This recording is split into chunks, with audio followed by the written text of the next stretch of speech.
Olá pessoal, estamos aqui para mais um vídeo e nesse vídeo eu vou abordar uma pergunta que eu tinha feito ao longo dos vídeos sobre movimento desenvolvido a potência constante. E a pergunta que eu tinha feito era se essa relação entre a aceleração e o tempo em um movimento desenvolvido a potência constante, se essa era uma relação linear, certo? Se a aceleração decaía linearmente com o tempo. E as equações que a gente tinha naquele momento era exatamente essa aqui, né? Foi nesse ponto em que eu mostrei esse questionamento. Então a gente tinha aqui potência, que é uma potência constante, dividido pela massa do móvel, é igual a V vezes a variação da velocidade no tempo, onde a variação da velocidade no tempo é exatamente a aceleração, né? E como P sobre M não varia, potência não varia, a massa do móvel também não varia, então eu tinha que V vezes A também tem que ser igual a uma constante. Ou seja, à medida em que velocidade aumenta, a aceleração tem que variar inversamente, de maneira que o produto entre os dois sempre seja uma constante. Então, são grandezas inversamente proporcionais. Mas aí surgiu a questão, né? Teria como, numa situação dessa, a aceleração em função do tempo ser uma relação linear? Então, como é que eu vou abordar esse problema? Vou partir dessa equação aqui, certo? Essa equação aqui eu tenho desse lado uma constante e eu tenho essa relação V que multiplica dV sobre dt, onde eu vejo claramente que eu posso encontrar a equação de velocidade em função do tempo, ou seja, a equação horária da velocidade. Se eu encontrar a equação horária da velocidade para esse movimento, só eu derivar com relação ao tempo, eu vou ter a equação horária da aceleração, e aí sim eu vou poder ver claramente se isso daqui é possível ou não para um movimento desenvolvido a potência constante. Então vamos lá, é esse o caminho. Então vou ter que, coloquei V, que multiplica dV sobre dt, é igual a P sobre M, onde P sobre M é uma constante. Passei o dt para esse lado direito, certo? Como está escrito aqui, tenho que V dV é igual a P sobre M vezes dt.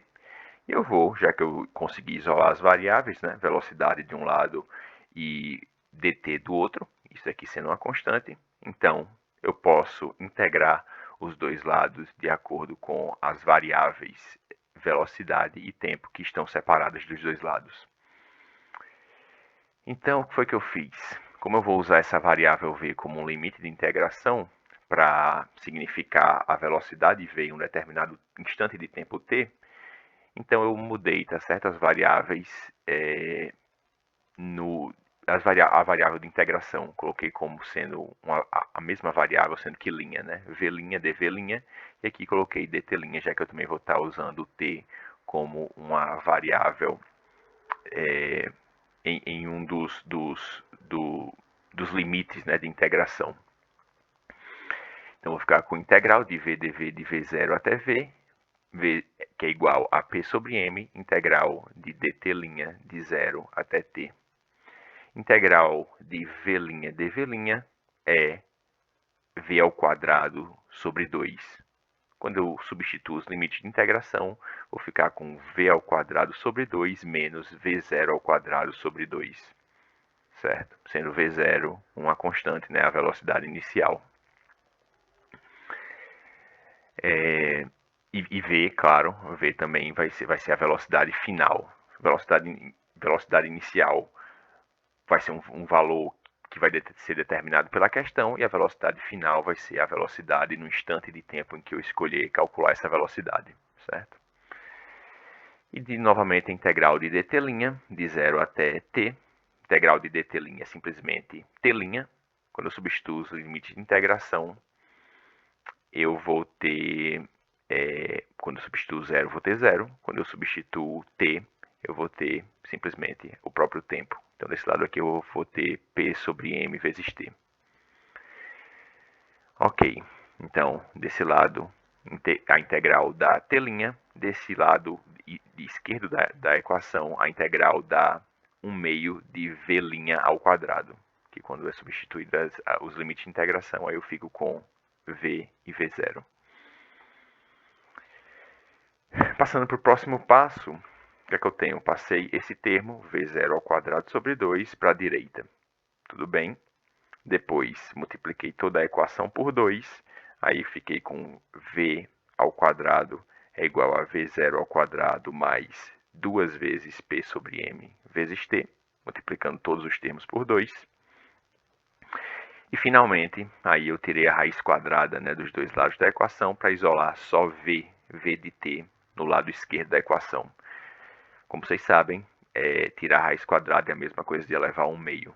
Então, eu fiquei que a função horária da velocidade para um movimento desenvolvido a potência constante é raiz quadrada, ou esse fator aqui elevado a 1/2, né? Mas eu vou falar em termos de raiz quadrada. É raiz quadrada de v ao quadrado mais 2 vezes p dividido por m vezes t. Ok. Agora que eu obtive a equação horária da velocidade, eu posso simplesmente derivar essa equação com relação ao tempo e obter a equação horária da aceleração. E é isso que nós vamos fazer agora. A função horária da aceleração é o que? É dv sobre dt, derivada do tempo, derivada da velocidade com relação ao tempo. Para eu derivar essa equação com relação ao tempo, eu tenho que usar uma regra da cadeia, né? Primeiro vou utilizar a derivada de um polinômio. Eu tenho aqui um fator elevado a 1/2. 1/2 vai vir aqui para baixo multiplicando e eu tenho que subtrair 1 desse expoente, né? Então vai ficar com 1/2 e 1/2 menos 1 é menos 1/2, certo? Então eu fico com 1/2 de v0 ao quadrado mais 2p sobre m vezes t elevado a menos 1/2. E agora eu tenho que derivar o que está entre parênteses, né, com relação ao tempo. Derivada de v0 ao quadrado com relação ao tempo. v0 é uma constante, né, não varia no tempo, então essa derivada é zero. E finalmente esse termo aqui, derivado com relação ao tempo, é simplesmente 2 vezes p dividido por m. 2 vezes p dividido por m. O que é que eu posso fazer? Posso cancelar esse 1/2 com esse 2 e eu chego que a função horária da aceleração para um movimento desenvolvido a potência constante é p sobre m, que é uma constante, que multiplica v0 ao quadrado mais 2 vezes p dividido por m vezes t elevado a menos 1/2. Um fator elevado a menos 1/2 é o quê? É 1 sobre a raiz quadrada desse fator. Como eu falei no caso da função horária da velocidade, elevar a 1/2 significa que eu estou tirando uma raiz quadrada, e esse menos aqui significa que esse fator está num denominador. Então isso aqui é 1 sobre raiz quadrada de v0 ao quadrado mais 2p sobre m vezes t, certo? Mas eu preferi representar em termos de potência, né? Então, o que é que eu vou fazer agora? Como eu desenvolvi todas essas equações no final para resolver uma questão que tratava de um móvel que partia do repouso e desenvolvia potência constante, mas ele tinha V0 igual a zero, então eu vou aplicar V0 igual a zero nas equações que eu encontrei. Se a gente aplicar V0 igual a zero na equação horária da velocidade, esse termo aqui ele some. Na equação horária da aceleração, esse termo aqui ele some, né? Eu vou ficar com v de t é igual a 2pm vezes t elevado a 1/2. E a de t é igual a p sobre m vezes 2 vezes p dividido por m vezes t elevado a menos 1/2. E o que é que nós podemos ver, né? Agora a gente vê claramente qual é a relação tanto de velocidade no tempo como de aceleração no tempo. A velocidade, certo, para um móvel que desenvolve potência constante, ela vai crescer com raiz de t, certo? Então seria uma curva nesse estilo aqui, enquanto que a aceleração como função do tempo vai cair com raiz de t, certo? Então, um móvel que desenvolve potência constante, a relação de aceleração e tempo não é linear, tá certo? É uma relação do tipo 1 sobre raiz de t, ou, se você preferir, t elevado a menos 1 meio, né? 1 sobre raiz de t é t elevado a menos 1 meio. Outra questão interessante é que se a gente multiplicar essas duas equações, certo?